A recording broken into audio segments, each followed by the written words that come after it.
राजस्थान के 3 सबसे बड़े शहर जयपुर, जोधपुर और कोटा के नगर निगम चुनावों का बिगुल बज चुका है और इसी के साथ नेता, प्रत्याशी और लोग सब में उत्साह है।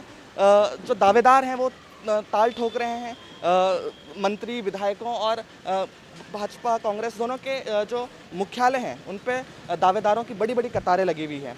इसी बीच हम लोग आज आ पहुँचे हैं जालूपुरा के वार्ड 67-68 में, जहां हमने लोगों से जाना और प्रत्याशियों से जाना कि आखिर किस तरह के उनके मुद्दे हैं। मौजूदा वक्त में सरकार ने चेंजेस करके अलग अलग वार्डों में तोड़ दिया है, तो अब किस तरह की नई चुनौतियां हैं सामने?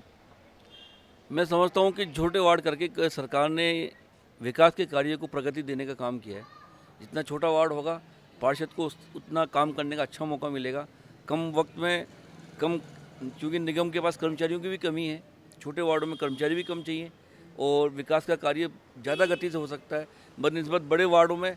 क्या है, बहुत बड़े बड़े वार्ड थे पहले, मेरे वार्ड के 3.5 वार्ड बन गए, तो 3.5 वार्ड का काम करने में और एक वार्ड में काम करने में बहुत ज़्यादा फर्क होता है। ज़्यादा गति से काम होगा, सरकार ने अच्छी सोच रखी है इसके लिए।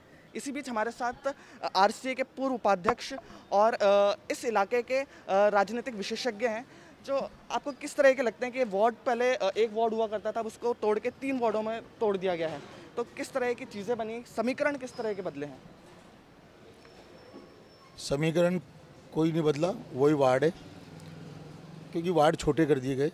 इससे एक चीज़ अच्छी हुई, वार्ड छोटे होने से काम जो होगा पार्षद का बहुत सीमित हो गया। छोटे वार्ड हैं, जन समस्याओं के लिए पहले पार्षद को एक इलाके से दूसरे इलाके में ढूंढना पड़ता था, अब ढूंढना नहीं पड़ेगा। सीधा छोटा वार्ड हो गया, पार्षद बड़ा इजी मिलेगा लोगों को। इस वार्ड में जहाँ तक मेरा अनुमान है, जो बड़े मुद्दे थे ज़्यादातर मैंने कोशिश की है उसको सुलझाने का काम किया है। बोरिंग का काम हमारे एमएलए साहब के सहयोग से बोरिंग जगह जगह बोरिंग लग चुके हैं। सड़कों का कार्य, जहाँ सड़क नहीं बनी हुई थी वहाँ सड़कें बन गई हैं। जहाँ सीवर लाइन नहीं डली हुई थी, ज़्यादातर जगहों पर सीवर लाइन का कार्य हो चुका है। कुछ इलाके बाकी हैं जहाँ सीवर लाइन और सड़कें डलनी है, उसका टेंडर पास होया हुआ है, लेकिन कोरोना काल और फिर चुनाव की वजह से कार्य हो नहीं पाया। तो इनका सबका टेंडर पास होया हुआ है, इन सबके कार्य वर्क ऑर्डर निकले हुए हैं। तो चुनाव के बाद मैं कुछ समझता हूँ कि ज़्यादा जो कार्य अधूरे रहे हैं उनको पूरा करेंगे। 3 बड़े काम जो आप अगले कार्यकाल में करना चाहेंगे?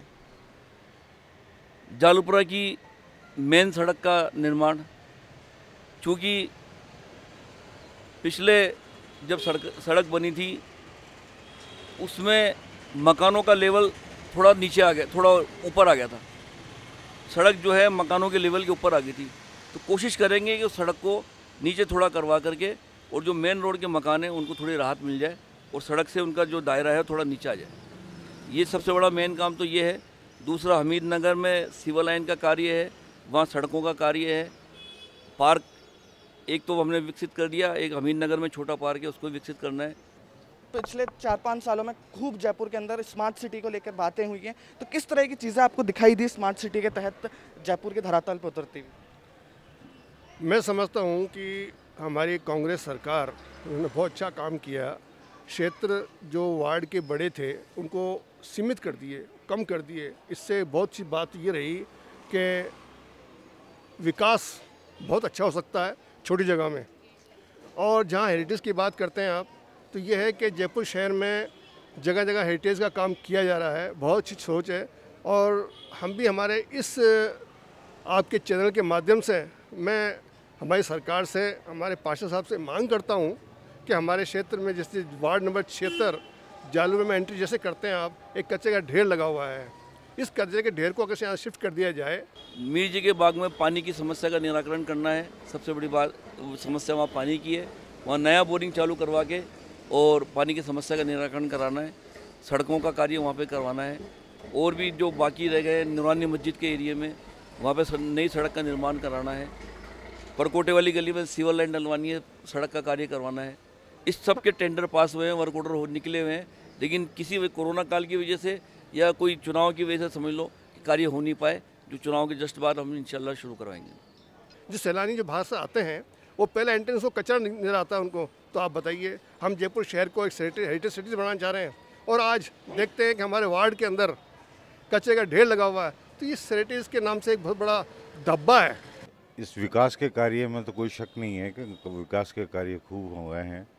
और मैं ये भी कहना चाहता हूँ कि हमारे यहाँ पर कांग्रेस की सरकार आने के बाद में एक भय मुक्त जो माहौल बना है, उसके लिए जो है मैं बहुत खुश हूँ इस बात से, क्योंकि हमने आज तक जो बीजेपी को यहाँ पर झेला है तो उसके अंदर एक जातिवाद का पुट बहुत ज़्यादा था।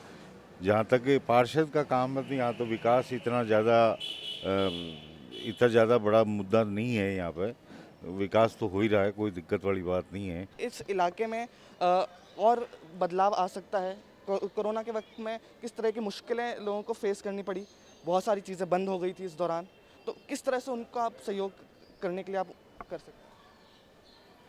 कोरोना काल में देखो सभी ने मिलके, पार्षद थे, विधायक थे, जो जनप्रतिनिधि यहाँ थे, उन्होंने खूब काम किया। किसी चीज़ की प्रॉब्लम नहीं। सबसे बड़ी दिक्कत हमारे यहाँ ट्रांसपोर्ट को लेकर, पार्किंग को लेकर थी। वो जब से ट्रांसपोर्ट कंपनियाँ यहाँ से शिफ्ट हुई है तो वो प्रॉब्लम भी करीब करीब ख़त्म हो गई है। अब तो सिस्टम बनाने की ज़रूरत है, जो शायद नया बोर्ड बनेगा, निगम जब नया बनेगा तो एक यही मांग है कि यहाँ जो सिस्टम है पार्किंग की, पार्क मिल चुका है जो जालूपुरा में, सब कुछ हो गया, पार्किंग का सिस्टम है। कई जगह ऐसी है जहाँ पार्किंग का काम होगा तो ये काम भी ठीक हो जाएगा। हमारी सरकार जो बहुत अच्छा काम कर रही है, कांग्रेस सरकार, और हमारे पार्षद साहब नो डाउट इन्होंने बहुत अच्छा काम किया। हमारे क्षेत्र के जो पार्षद हैं और हमारे क्षेत्र के विधायक अमीन काग जी, इन्होंने भी बहुत अच्छा काम किया कि जगह जगह हमारे पानी की जो समस्याएं थी ख़त्म करा दी। अब समस्या हमारी सड़क की है। सड़क अगर निर्माण कर दिया जाए, मैं समझता हूँ कि जालूपुरा कॉलोनी जयपुर शहर में जो हेरिटेज के नाम से एक बहुत ही बेहतरीन मिसाल होगी। अच्छा कार्यकर्ता जो भी होगा हम उसको जिताएंगे, इसमें कोई शक नहीं है। कांग्रेस जिसको भी टिकट दे दे, हमें मेन चीज़ जो है वो कांग्रेस से हम खुश हैं। वार्ड 67-68 की बात करें तो यहाँ पे आपको कौन से कैंडिडेट मजबूत दावेदारी ठोकते हुए दिखाई देते हैं, और उनके क्या अहम मुद्दे होंगे जिनको लेके वो मैदान में उतरेंगे और लोगों से संपर्क करेंगे और अपने लिए वोट मांगेंगे? देखो, समस्याएं वही हैं जो पहले थी, कार्यकर्ता वही हैं जो पहले थे। ऐसा कोई नहीं है वार्ड अलग होने से, क्योंकि गलियां तो वही हैं, आसपास के महल्ले वही हैं, तो ऐसा कुछ नहीं है कि भाई दो भागों में बांट। मैंने कहा ना, बांटने की जो राजनीति करती है भारतीय जनता पार्टी करती है। तो बात मुद्दे की हो रही है, किन मुद्दों को लेकर उतरेंगे और किन के दावेदारी ज़्यादा मजबूत दिखती है? देखो, मुद्दे इससे पहले वाला जो बोर्ड था वो बीजेपी का था। फिर साल भर से कोरोना के चक्कर में इलेक्शन नहीं हुआ, तो साल भर में जब सीओ के हाथ में जब आया, कांग्रेस की सरकार के हाथ में आया, तो काम काफ़ी हुए, सफाई में कमी आई, कचरा उठने लग गया, ये हो गया। अब कोशिश यही करें कांग्रेस का वापस बोर्ड बने, जो काम सरकार, क्योंकि राजस्थान में कांग्रेस की है, बोर्ड भी कांग्रेस का बनेगा तो काम ज़्यादा होगा।